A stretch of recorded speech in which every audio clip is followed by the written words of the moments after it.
Hi friends, मेरा नाम है आमिर हमजा और मैं एक ऑपरेशन थिएटर टेक्नीशियन हूँ। तो कल जो मैंने वीडियो बनाया था 3 basic knowledge of operation theatre, तो उस पर बहुत अच्छा रिस्पांस आया आप लोगों का और बहुत सारे कमेंट भी आए। लेकिन उसमें एक रिक्वेस्ट कमेंट था कि सुब्रत रॉय का कि हेपा फिल्टर्स के बारे में बताया, तो आज मैं उसी के बारे में बता रहा हूँ। तो हेपा फिल्टर्स क्या है और उसका क्या यूज़ है। तो सबसे पहले कि हेपा फिल्टर्स का क्या फुल फॉर्म होता है। High efficiency particulate air filters को बोला जाता है हेपा फिल्टर्स, यानी हाई एफिशिएंसी पार्टिकुलेट एयर को जो फिल्टर करते हैं उसको बोला जाता है हेपा फिल्टर्स। तो जो भी ओटी में हेपा फिल्टर्स लगा होता है उसको मॉड्यूलर ओटी बोला जाता है आज के टाइम पे। और जहाँ पे हेपा फिल्टर्स लगे होंगे उसके पूरा एक यूनिट लगा होगा, उसको बोला जाता है AHU, एयर हैंडलिंग यूनिट। उसमें 3 पार्ट होते हैं, एक होता है हेपा फिल्टर्स, दूसरा होता है सक्शन और तीसरा होता है एयर चेंजेस। के जितने भी एयर फिल्टर्स होकर के ओटी रूम में आ रहे हैं वो सक्शन हो रहे हैं कि नहीं सही से। और थर्ड होता है उसमें होता है कि कितने बार एयर चेंजेस हो रहे हैं। तो NABH के हिसाब से आपका 20 बार एयर चेंजेस होना चाहिए ओटी में, यानी कि हर 3 मिनट में एक बार एयर चेंजेस होना चाहिए। जो भी एयर फिल्टर होकर के आएगा वो सक्शन होगा, यानी कि वो सर्कुलेट नहीं करेगा ऑपरेटिंग रूम में, सिर्फ 3 मिनट तक रहेगा। फिर उसके बाद क्या होगा, सक्शन हो जाएगा और वो per hour 20 time air changes होना चाहिए एक मॉड्यूलर रोटी में आज के टाइम पे। तो NABH के हिसाब से वो। और हेपा फिल्टर कितने साइज़ के माइक्रो ऑर्गेनिज्म को फिल्टर करता है, तो ये दूसरा क्वेश्चन है। तो ये होता है 0.3 माइक्रोन से अपर के साइज़ का जो भी होगा उसको हेपा फिल्टर्स फिल्टर कर लेते हैं, और उसके नीचे का साइज़ का जो होगा उसको फिल्टर नहीं कर पाते।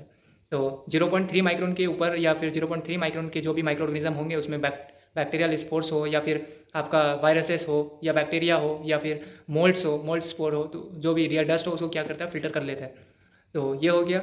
और हेपा फिल्टर्स का एक वेलोसिटी ये होती है कि कितना, जो एयर हैंडलिंग यूनिट होता है उसका एक वेलोसिटी होता है कि कितने वेलोसिटी से वो एयर नीचे की तरफ आएगा फिल्टर होकर के, तभी वो जो ओटी के अंदर जो माइक्रो ऑर्गेनिज्म है उसको कैरी करके सक्शन की तरफ लेके जा पाएगा। तो उसका जो होता है वेलोसिटी वो 90 से 120 FPM होता है, यानी फीट पर मिनट होना चाहिए कम से कम। एयरबॉर्न माइक्रो ऑर्गेनिज्म जो होता है उसको कैरी करने के लिए कम से कम 90 FPM का वेलोसिटी होना चाहिए, स्पीड नहीं। स्पीड और वेलोसिटी में डिफरेंस होता है। स्पीड का मतलब होता है कि नॉर्मली किसी भी डायरेक्शन में जा रहा है, लेकिन वेलोसिटी का मतलब होता है कि आपका हेपा फिल्टर जो ओटी टेबल के जस्ट ऊपर में लगा होता है वो ऊपर की तरफ से ऐसे एयर आएगा और ओटी के चारों कोनों की तरफ सक्शन लगा होता है वॉल में, वो चले जाएगा, मतलब कि वो एक डायरेक्शन में एयर को फ्लो करेगा, उसी को बोला जाता है वेलोसिटी। तो कभी भी आपसे अगर क्वेश्चन करे तो इसमें आपको इंटरव्यूअर कंफ्यूज कर सकता है कि स्पीड होता है या वेलोसिटी होता है, तो आप हमेशा बताएं कि वेलोसिटी होता है। वेलोसिटी उसी को बोलता है जिसमें डायरेक्शन हो, मतलब ऊपर से आ रहा है और इधर से जा रहा है। स्पीड में कोई भी डायरेक्शन नहीं होता, वो कहीं पर भी घूमेगा, उसको बोला जाता है स्पीड। तो आपका कितना होता है, वेलोसिटी होता है 90 टू 120 FPM का वेलोसिटी होता है। और 20 टाइम एयर चेंजेस होता है जो भी ऑपरेटिंग रूम होता है वहाँ पर आवर। और जो चारों कोना में 4 सक्शन लगे होते हैं, जो सक्शन होंगे वो ओटी के फ्लोर के 8 इंचेस के ऊपर होंगे, बहुत ज़्यादा ऊपर भी नहीं होते, एकदम नीचे होते हैं। 8 इंचेस मतलब फ्लोर से सिर्फ 8 इंचेस के ऊपर की तरफ होता है। तो हेपा फिल्टर्स के बारे में यही जानकारी था जो आपको मैंने पूरा बता दिया। एक और है कि हेपा फिल्टर्स में एक्टिवेटेड कार्बन मटेरियल का यूज़ होता है जो स्मेल्स को एब्जॉर्ब करता है। तो हेपा फिल्टर्स के बारे में अगर आप ये किसी को भी बता देंगे तो इतना इनफ है। और भी जानकारी होता है, लेकिन ये जो मैंने बताया है ये अगर आपका इन्फेक्शन कंट्रोल वाले भी आए ये भी पूछते हैं, तो आपको ये चीज़ याद रखें। और खाली हेपा फिल्टर्स कोई भी ओटी में नहीं लगता है, उसके साथ पूरा एक यूनिट लगता है, एयर हैंडलिंग यूनिट जिसको बोलता है, जिसमें आपको बता दिया एयर चेंजेस होते हैं, सक्शन होते हैं और हेपा फिल्टर्स होते हैं। तो साइज़ भी बता दिया कि कितने साइज़ के माइक्रोन को ये फ़िल्टर करता है। ये 0.3 माइक्रोन के साइज़ तक का कर लेगा फ़िल्टर, इससे नीचे के साइज़ का फ़िल्टर नहीं कर पाएगा, उससे ऊपर वाले जितने भी होंगे उसको फ़िल्टर कर लेंगे।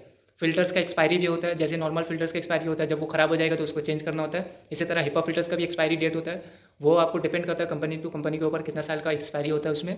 तो आज का वीडियो यहीं तक। अगर आप लोगों को कोई भी दूसरे चीज़ के बारे में जानकारी चाहिए तो उसके बारे में आप कमेंट करें, उसके बारे में बताने की कोशिश करूँगा। अगर आपको ये वीडियो देख करके कुछ नॉलेज हुआ तो आप मेरे पेज को फॉलो करें और मुझे कमेंट करें। और नेक्स्ट टाइम में, लास्ट टाइम मैंने गिव अवे किया था, इस बार फिर से फ्री में गिव अवे करने वाला हूँ स्टेथोस्कोप का, तो उसके लिए फॉलो करके रखें ताकि आप भी वो स्टेथोस्कोप जीत सके। तो आज का वीडियो यहीं तक, थैंक यू।